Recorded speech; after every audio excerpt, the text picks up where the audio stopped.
Welcome to the real world.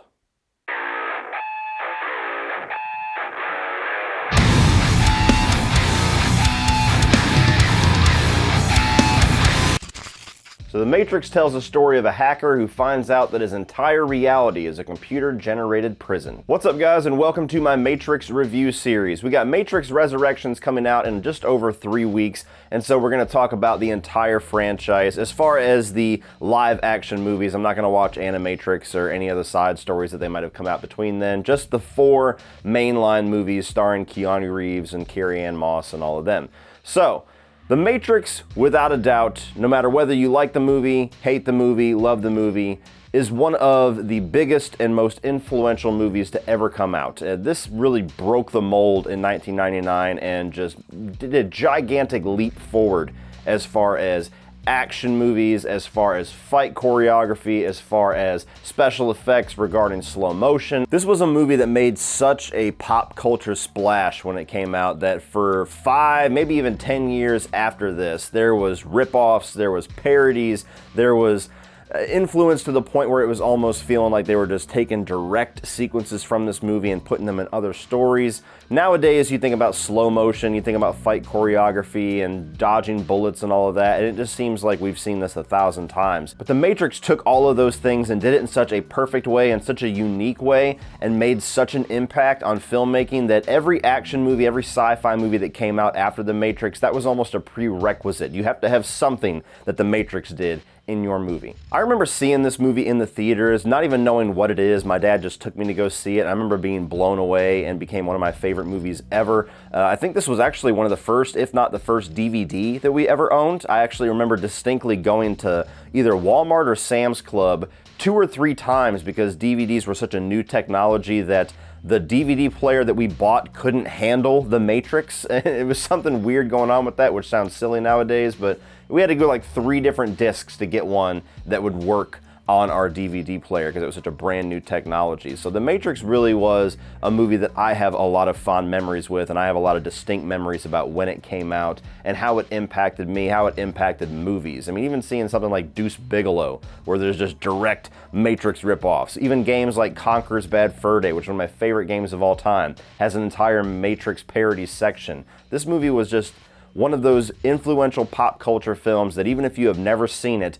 you have seen its ripple effects throughout Hollywood ever since. Starting off with the positives for The Matrix, I think that this is a sci-fi movie that does such a fantastic job at having these huge, gigantic, mind-bending, world-building concepts, but delivering it in a way that's palatable for a general audience. That's not something to where you would have to watch it 19 times to get a grasp on how the science works. There's a lot of big words, there's a lot of lore, there's a lot of philosophy going on in the first half of this movie, but it's digestible, it's understandable. You can understand where all these characters are coming from. You can understand what the struggle is. You can quickly get an idea of what the Matrix is and what the plot of this movie is going to be going throughout the next 2 hours. And there's not many movies that can do that. Usually a high concept movie like this either goes so far with the concept and gets so heady and so wrapped up in its rules and its lore that it ends up being something of a niche property to where only hardcore sci-fi fans can really get it or appreciate it,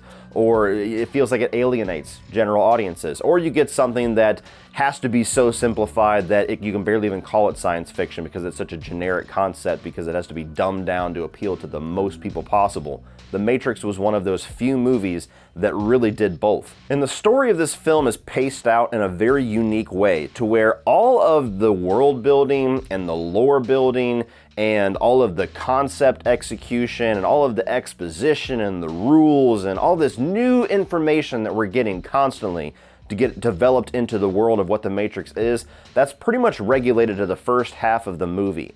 And then once it gets to a point where they're in the Matrix and they have that deja vu scene where they're trapped into that apartment building and there's no way out, from that moment till the end, the sci-fi and the lore building and all of the really big dialogue kind of takes a back seat and it becomes one of the most exciting and badass action movies ever made. And so you really do have a movie of 2 halves to where it's not constantly splicing both, to where there's a little action, then we're going to talk about philosophy, and then there's a couple of bullets, and then we're going to talk about the world. They pretty much set everything up in that first hour and then pay it all off with just one of the most exciting pop culture experiences in the back half. And the best science fiction is one that can balance something that is so otherworldly and so seemingly unrealistic while grounding it in a potential reality. And as crazy and as wild and as bonkers as this movie gets, the central concept that machines eventually overrode the earth and took humanity in as slaves and started growing us and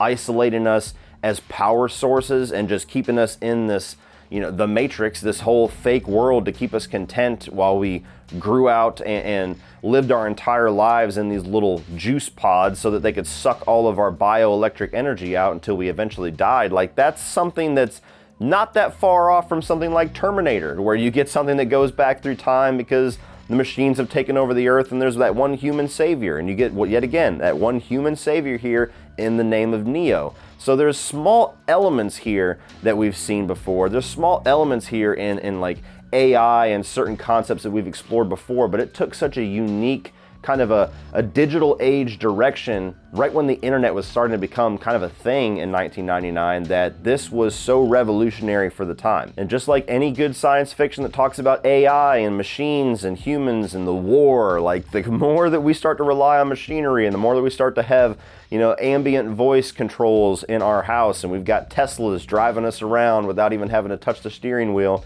that reality seems a lot closer than it did back in 1999. And as far as just the action sequences, this is still one of the most timeless and one of the most badass action movies of all time. The greatest action movies are ones that can give you such an exhilarating experience that stands the test of time. It doesn't feel like it's aged. It doesn't feel like it's tame or lame compared to the huge MCU-sized spectacle that we get nowadays. You still look at sequences in The Matrix where they're floating around or they're doing the little jujitsu training session with Morpheus and Neo, all the way down to all the big shootouts and the rooftop shootouts and the dodging the bullets and when the helicopter goes off and Neo grabs the little bungee cord to save Trinity. Even when Neo is having that subway fight with Agent Smith, kind of like the culmination of the movie, the big climax. Like, all of these sequences are still very exciting. They still hit very hard. They still feel very exhilarating even 20 years later. And something that they really got right with this first movie is the cast and the different types of characters that we get here as well, because we have so much information given to us as far as the world and as far as how the rules of the Matrix works that a movie like this could very easily set aside character development and set aside character interactions and just focus on all of the world building, and that could fall to the wayside. But you get a lot of that here. I mean, Neo is somebody that you really jump into his shoes as somebody who is learning about all of this along with the audience. You got this very kind of mythic and prophetic character in Morpheus that's always a scene stealer, as subtle and as stoic as that character is. He's somebody that you linger on every single word that he says. You take the blue pill, the story ends. You wake up in your bed and believe whatever you want to believe. You take the red pill, you stay in Wonderland, and I show you how deep the rabbit hole goes.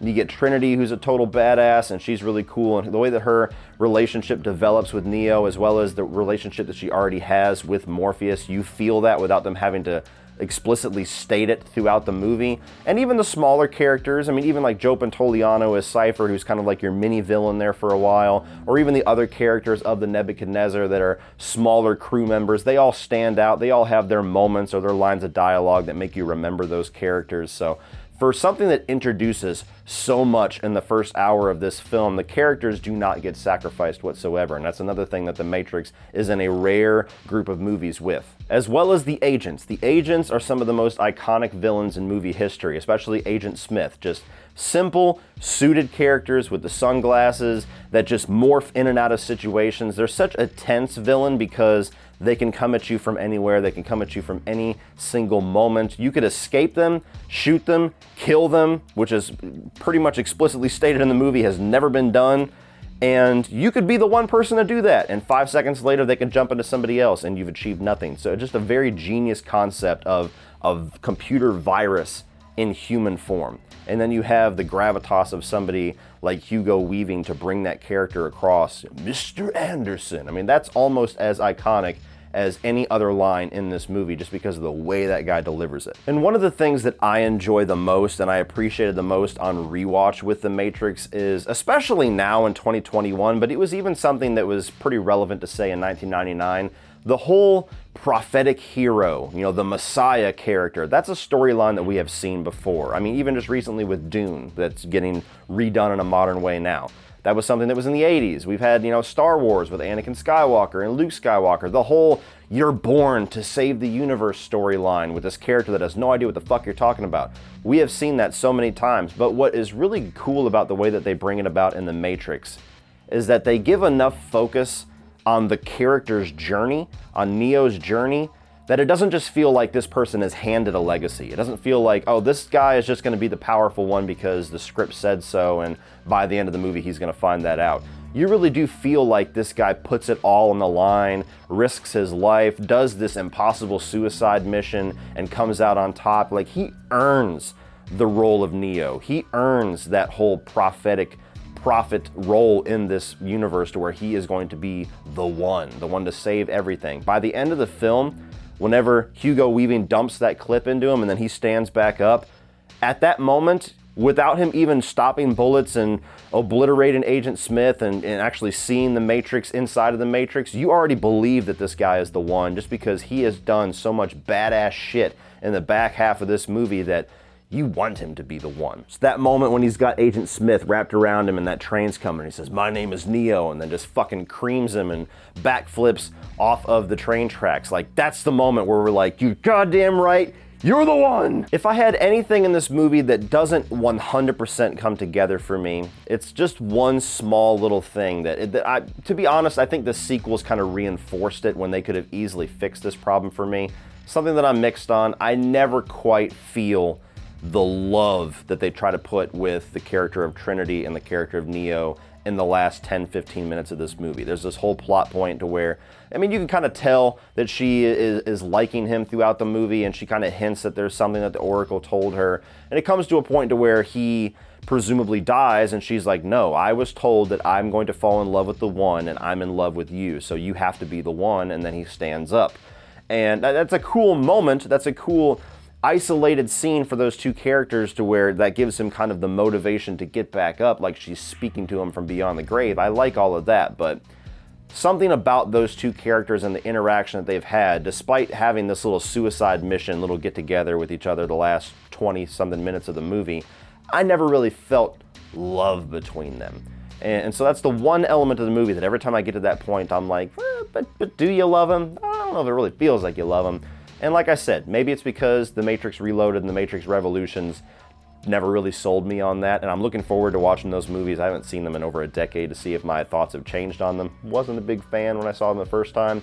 So that's the one element of this movie that could have been done just a little bit better, been given a little bit more development, been given a little bit more of a focus to come together 100% for me personally. But even despite that little nitpick of mine, I think this is pretty much a perfect film. I mean, this is a movie that I can watch no matter what time of year, no matter how many times I've seen it, and still get the same amount of joy out of it. I still think it's a very impressive and a movie to marvel at, quite literally. Especially in 1999, it was this huge revolutionary, just shot in the arm for action and for sci-fi movies, and you still kind of feel its ripple effects even 20 years later. And despite the fact that the sequels have diminished quite a bit my excitement for this new movie, I am pulling for it. I really do hope that The Matrix Resurrections comes out, kicks ass, and then we get maybe even more badass Matrix movies, because this world is just so amazing and so creative and just has so much potential that I think that's why a lot of us were so disappointed with the second and the third movie, because it just felt like it squandered a lot of that when they just had endless possibilities of awesomeness. So The Matrix, one of those movies, like just about every other fucking movie that came out in the year of 1999, that is one of the best ever. So if you like action and sci-fi and you have not seen The Matrix, I don't know what rock you've been living under, but crawl out from under it and join the rest of us in the light. Add this to your collection, go out and buy it.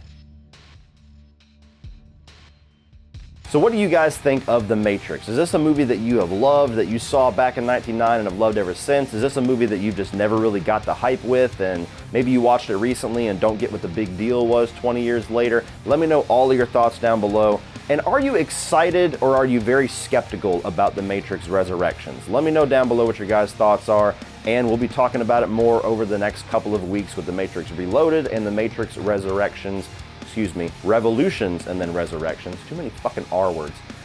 If you're a Matrix fan, please like and share this video and hit that subscribe button so you do not miss the rest of this review series, as well as the Matrix ranking that I'll inevitably end on after the new film, maybe even a spoiler talk if there's so much crazy in the movie that merits that. Who knows? We'll see when we get towards the end of this month. Thank you guys for watching as always, and remember, opinions are like assholes, but that doesn't mean that you have to be.